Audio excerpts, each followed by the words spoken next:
All right, Danielle. Right there.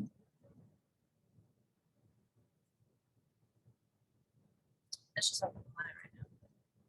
Close the deals.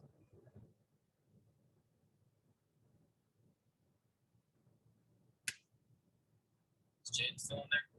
Just pop back in. What's up, Jade?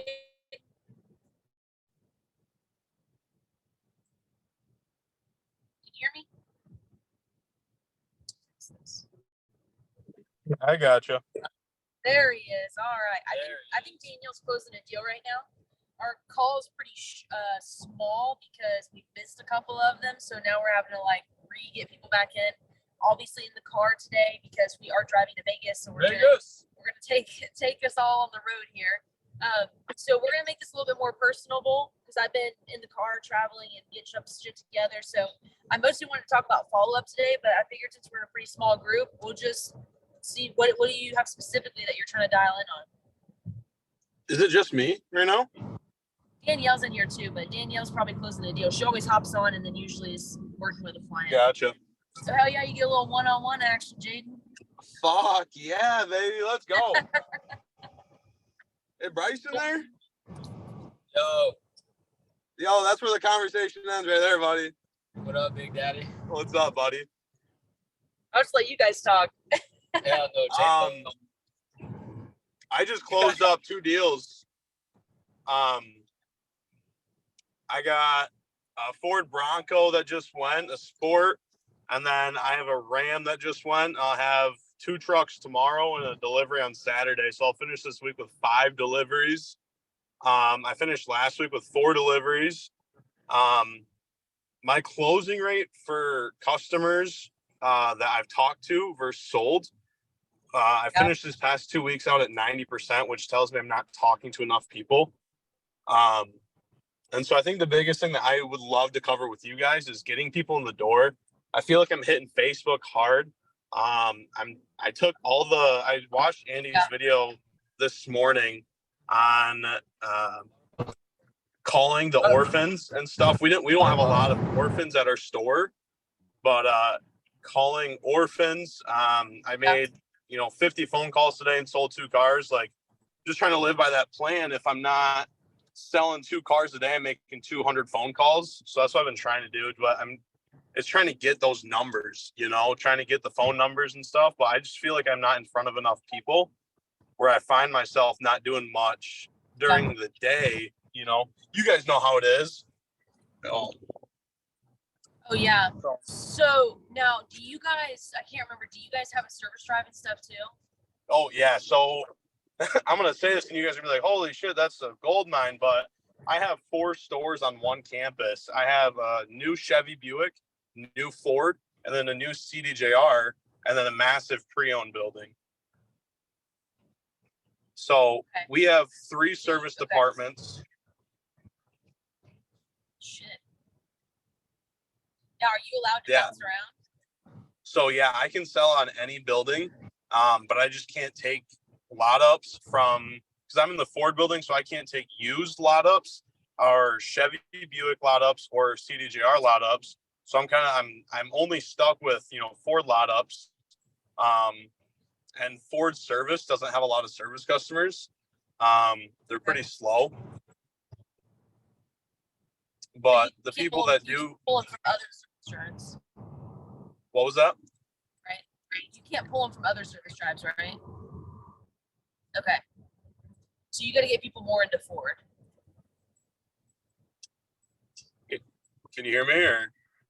Yeah, it's just breaking up as we're driving, but I can hear you. Oh yeah. So you can't take lot ups anywhere else, and you can't take service drive, but you still have your own ups that come in, and you got your service drive. You got internet leads. You're calling olds, right? Yeah. So our store, we probably get 3 internet leads a week. And most of the time, yeah, I know. Probably get 3 internet leads a week, and we probably get 2 lot ups a week. So it's like if you don't get that lot up, you got nothing handed to you, right? You're working for everything which I'm fine with. Work for everything you get, which is completely fine. But it's creating traffic is kind of our biggest problem. And that's why they have me in the Ford stores, because they're saying, hey, you're a young kid, you're energetic, you grew up in this town. Yeah. Let's put you in the Ford store and then get that energy going in Ford. So that's kind of why I'm there right now. And it's trying to figure out how do I get more people in this store, not just for myself, but for, the sales guys around me, Yeah. So thinking about this as far as, I structure everything as being a business inside of a business. So for you specifically, there may be a couple additional things that as a business owner or an entrepreneur, not an entrepreneur, because you're building your business inside. Number one, you are young, you are handsome, and you have a lot of energy. So you can utilize those things as a strength for yourself. But also one thing that I'm noticing as far as your social media account is within your social media, hang on, someone's coming in. Within your social media, a lot of what you're lacking is diversity in your social media. So it's going to be really difficult for people to want to come to you because they know, hey, all that Jade's going to do for me is sell me a car. So there's a difference between, you have to have diversity because people want to do business with somebody that they like, know, and trust. And they don't actually know who you are. They see that you sell cars. They see that you take care of your clients because you post about that a lot. They know exactly where you work and what you do, but they don't know how much you care. They don't know about your family. They don't know about your other likes and interests. So it's really hard to find things to start building that rapport or building that relationship, because even on Marketplace, you're thinking about the vehicles that you're posting on Marketplace. If you post those on there, and I'm bad for this too. If I go on Marketplace and I'm going to buy something, I always check out the person's page. Yep. So when they go to your page, you're like, okay, this guy's a car salesman, but you're missing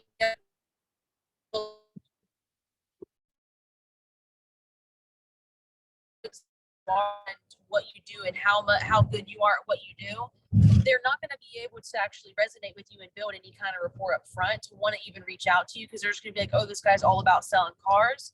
And a lot of the stuff on here, you're giving a lot of good information in regards to the vehicles that are available. But it looks like, to me, if I was looking at your page, I'd say, okay, Jaden wants me to buy a car and he's telling me about all the cars that he sells. He's not really educating me on any of the vehicles that are there. He's not educating me on why I should go to work. He's not educating me on the maintenance of my vehicle. There's no education, and there's nothing about you personally outside of that dealership. So you have to learn how to diversify yourself to become more attractive, to bring people into you. But in addition to that, there's a couple other avenues outside of building that social media base in regards to running ads, building your own funnels, and what that looks like. And the only reason that I bring that up for you, and I don't bring it up for a lot of people, is because you're obviously willing to put in the work to be able to start generating your own leads. Because if the dealership is only getting 4 internet leads a week, or however, you said 4, right? Yeah. So if that's all that they're bringing in for you guys to be able to utilize out of everybody that's there, that means they're probably not putting a lot of money into their ad spend and their marketing. Because if they were really putting a whole lot of money into ad spend and marketing, you guys would not have an issue with internet leads coming in. You should be flooding with internet leads. So the reason that a lot of people aren't successful with ads is because, think of ads as a faucet. You have to actually open the faucet, which means you have to put money in to be able to get any results. As soon as you stop putting money into it, the ads no longer run and the faucet gets shut off when you don't have any leads. That's why actually building your business inside of the business and building the social media and building that client base is so important, so that if something happens and the faucet gets turned off, you have all of these other avenues of leads being able to come in. So utilizing your service drive, utilizing your ups. Does calling cold lists suck? Yes, but you're still also brand new in the system, and you're still building your business still. So you do have to do some of those things. Now, eventually, are you going to get to a point where you can base things off of referrals? Yes, you're going to get there, where you're going to ask people who else they know that is also looking for a vehicle that you can go ahead and reach out to that day. You're going to eventually build those, but that's going to take some time. But you also are in your hometown, which is a benefit for you, because people actually know who you are, how you grew up, how you run. They know who you are.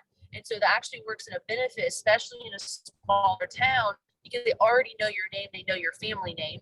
And so if you can continue to build that and build that relationship, you're not going to have any issue being the guy that people want to go to, and that people want to be able to take care of their family when it comes to their automotive needs within that little space. So utilizing your local market, utilizing your Facebook groups, but try diversifying a little bit. And unfortunately, I know that you watched that video that got dropped in regards to the cold calling. That is the best of the best that you can do. And the fact that you made 50 dials and closed 2 deals today, that's a solid freaking day in automotive sales. Because if you can do that every single day and there's 30 days in a month or 28 days in a month, I mean, you're going to be at almost 50 something cars. Yeah. So I know not every day is like that. You can get that consistency of like day in and day out, like making those moves. It's going to have a compounding effect. Like one of the hardest things that you could possibly do, and I tell people this all the time, is walk into that dealership, give 110% and not see the results right away. It's going to have a compounding effect. But if you keep doing what you're doing and you keep that good energy and you keep that good edge, because no one has energy in that dealership like you do. That's why they have you where you're at, because no one else is as alive as you are, can make people laugh like you do, can build that relationship. Because if you're planning on staying in the automotive space for a long time,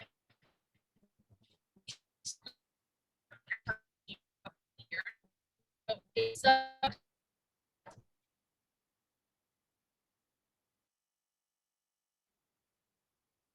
develop what you're doing with Andy and with the Ellie group, you're going to be able to make money in the next couple of years instead of it taking 20 years. So try tweaking those few things to start bringing some of those guys in. And like I said, I know it sucks calling cold list, but right now that's kind of where you're at with this dealership, and you just have to build. For sure. No, that's awesome. Thank you. Yeah, of course. I have, one more question before, I know we got some more people in here now. My question would be, being in a smaller farm town where this massive dealership is, growing up there, what would be your first, so if you were me, right, you're young, you're 21 years old, you just graduated high school a few years ago, what is your marketing move or advertising for yourself move? My thought was get in with the school a little bit, buy a teacher's pizza, whatever it is. But other than that, what's your first move with a small farm town, with a massive dealership? So for you, because you're in a small farm town, they're on a good old boy system, and they're more so on the side of like, these small towns are where the saying, the more hands you shake, the more money you make. That's where a lot of these come in place, is some of these older towns just like that, because you have to get out there and people have to know what you do. And you have to just be able to know that if you build a good relationship, not everyone in that small town with a massive dealership is going to get a car right away. That's why you have to do the build side of things. I would still brand yourself. I would learn how to brand exactly who you are as Jade, market and brand yourself, to where when you leave certain things around, because you're in a small town, they're going to know exactly who Jaden is. So if you're leaving stickers, business cards, whatever you're doing to keep your name in front of them is going to make a really big difference. And a lot of the times, even in these small towns, small town or not, people still are buying cars every 3 years. But you do have to get out there. You can send pizzas to companies. Hang on, Jack said something too. A lot of old farmers are used to doing deals on a handshake. Yeah, exactly. These guys are just used to, even in these small towns, if you do one wrong move, everyone's going to know and they're not going to come to you. So you have to be really, really good at what you're doing, and that name has to mean everything. So when you make a decision on something, because we all know that automotive sales gets talked about as being, liars, cheats, thieves, that kind of thing. Even in a small town, they think that, but they have limited resources in a small town, meaning either they're going to drive an hour to another dealership, or they're going to go to the biggest dealership in town, because they have local people there that they like, know, and trust, and that grew up in the community. So the schools are great, but it's really anywhere. Anywhere that you go can possibly be a prospect. You just have to let them know who you are and make sure that you put a friendly smile on and leave your shit everywhere where people find it. Like advertising and everything, marketing and branding, to where when someone hears something or having some kind of tagline, like and you hear the Elliott Group, you automatically have a picture of what we are, how we run. You already have this picture built in your head. You have to learn how to build the same exact thing for yourself, even in your small town.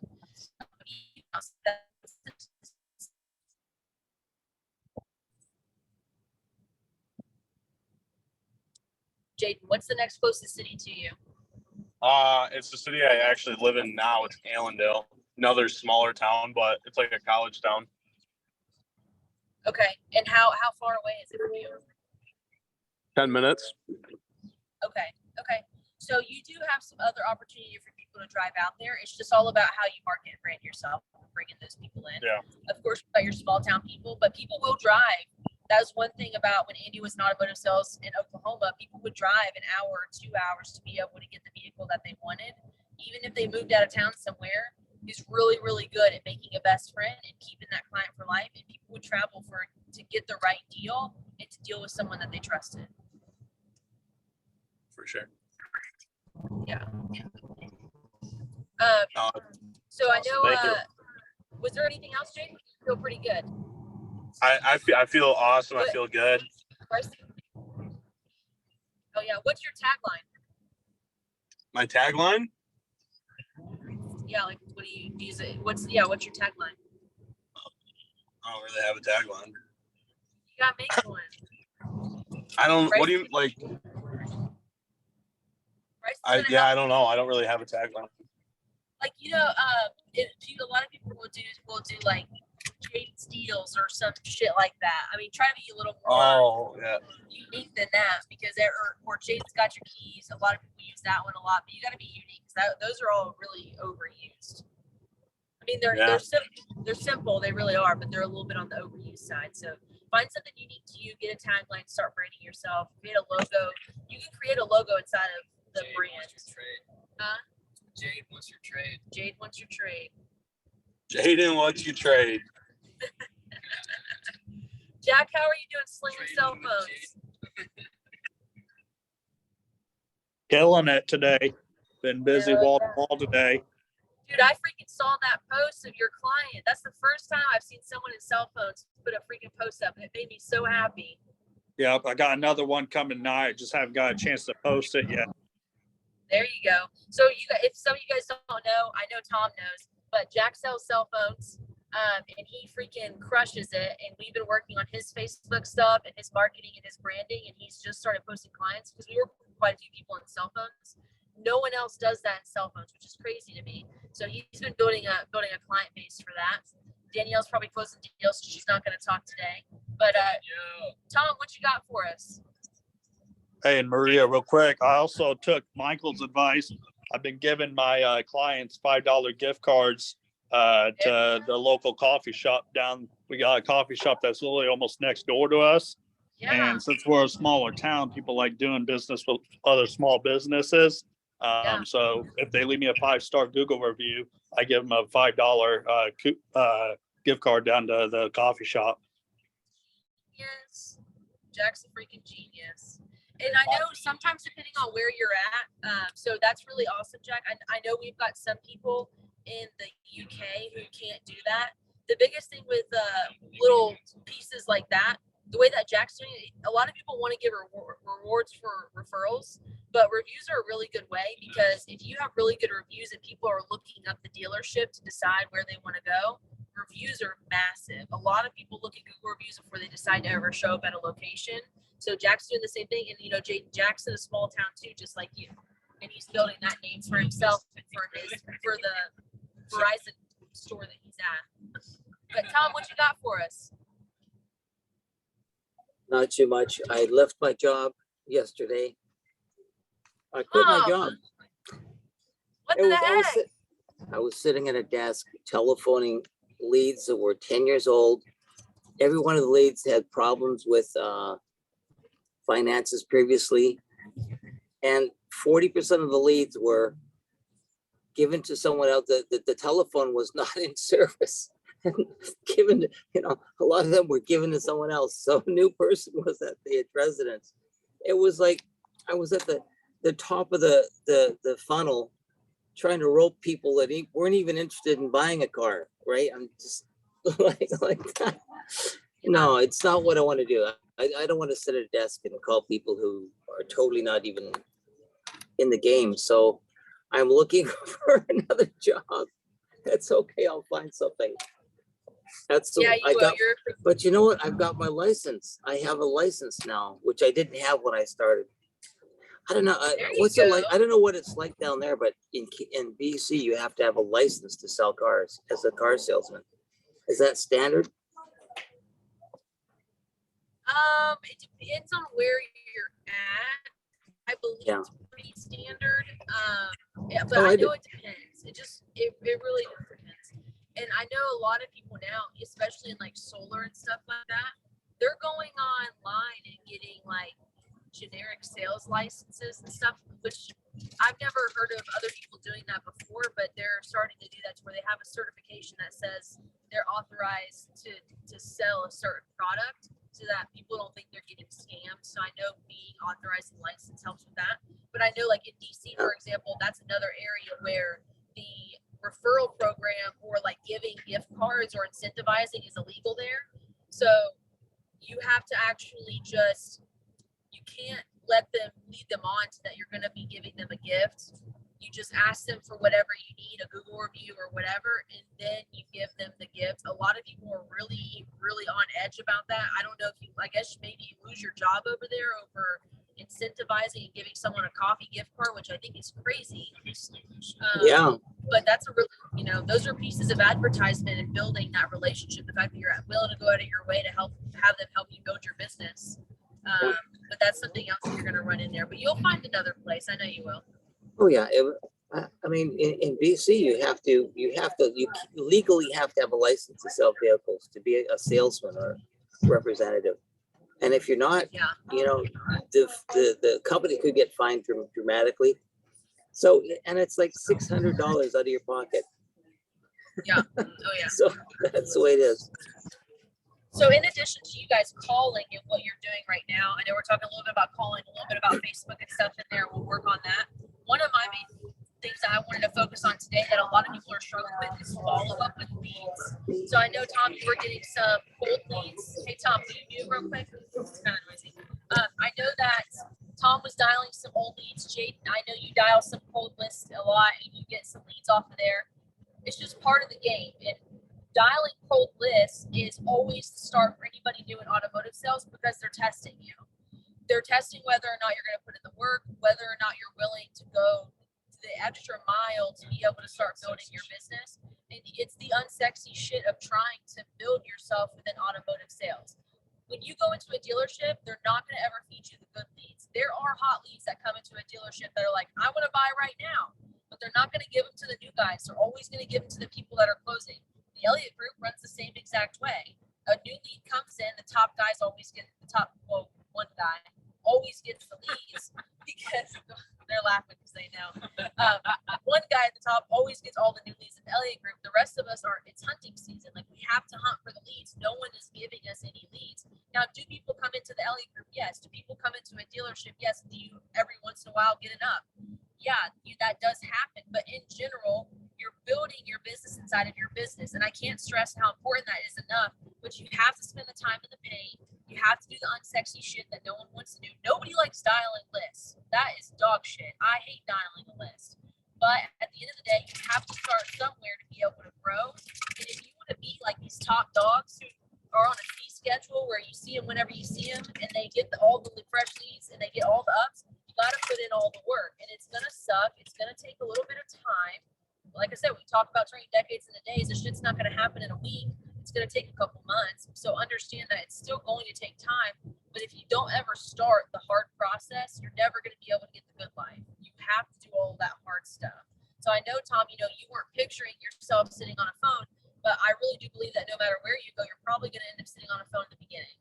It's just going to be part of the process, and that's just the way they do. And honestly, it's kind of a dealership's way of vetting how bad you actually want to be there and whether or not you're going to be a team player and have to do the shit that everyone else has had to do at some point, or if you're going to drop out. So when you go to your next dealership, just know, like, I'm freaking ready to slay these phones. You have the skill set. You can make a best friend. You're a freaking kick-ass guy. You're super nice. Get these guys to come in and show the dealership that you're willing to put in the work. But on the other side, if your company does get internet leads and they give them to you, or any lead at all, if it's through Facebook or wherever it's coming from, you guys have to follow up with your clients. We say all the time, old is gold. If you can't get someone on the phone right away, so many people will tell me, well, in 72 hours, the lead's dead. That is so false. You guys spend 10, 12, 16 hours a day at your dealership, at your Verizon store, wherever you're at. So you know how difficult it is sometimes to actually answer your phone when someone's trying to reach out to you about something. you do that stuff at night or on the weekends. So a lot of these people that you're trying to get a hold of, like, go out of your norm on how you reach out to them. Start using your cell phone. If the dealership is really like, no, I'm not going to let you use your cell phone, I would just do it. I wouldn't even ask. I would ask for forgiveness later, but use your cell phone. Get in contact with these people, send face videos, send them memes, be funny, be comical, engage them in some way, give them a lot of value. You have to follow up with the clients so that they know that you're not just there for like buy. Just like Jack giving those gift cards, because he knows that people read reviews and he knows that he's building his business. You have to go outside of the norm. And every single time someone has an issue with their cell phone, Jack's going to be able to be their guy that they reach out to. And then more than likely, he's probably going to try to upsell them on something because he's built a relationship with these people. He knows these people. He knows what they need. He knows they need a faster phone, faster internet. It's ready to upgrade. You want a speaker that goes with that? How about these Bluetooth headphones that go with that? Like, he's going to be able to do those kinds of things to make more money for his location. Because I think Jack's a manager now, but he's putting in the work to be able to bring more business into his store so he can make more money.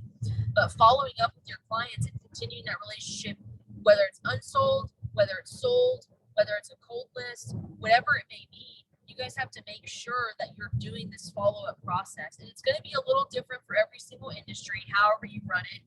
We can always sit down and see where you're at, and I can break down and say, hey, on day 1, day 2, day 3, day 4, that you guys need to be doing these things.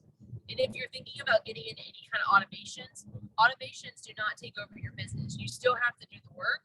The automations just kind of help push things along. I use automations personally for more so trying to add more value. If I want to like just send someone some free videos, some free content, but overall, if I need to touch base with a client, I'm still touching base with them every couple of days. Along with in between, they're getting value, they're getting videos, they're getting resources to continue to develop and grow. In the meantime, you guys can do the same exact thing on your end. So if you want to dial in the follow-up process side, we can sit down individually and do that. And break that down for you and what that looks like. But overall, I know Signal's a little funky right now. Does anyone have any other specific questions about what they're working on or anything that they want to go over before we hop off of here for the day? Tell Bryson to stop texting me while he's driving. What are you talking about? It's automation, bro. Oh, get out of here. He's flexing his muscles right now.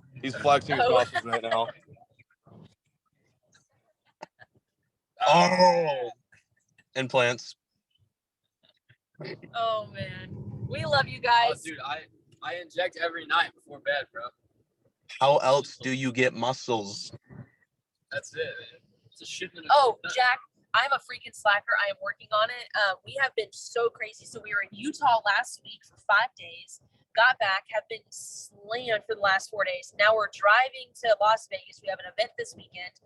I am going to get it done this week after we get back from Vegas. I have not forgotten about you guys. Somebody's getting that dang backpack this weekend with slap full of goodies, I promise. But thank you for staying on me. I appreciate you guys. You guys are awesome. Well, massive love to you guys. If you guys need anything from us, you guys know exactly how to get a hold of us. We love you guys, and we'll see you guys soon, okay? Jaden, if you don't use that tagline, I'm going to buy it and copyright that shit, so you got to buy it from me. Bro, it's already in the works. I just paid for it. I spent $299 on it. Yeah, $299 a month. It's yours. All right. Bye, guys.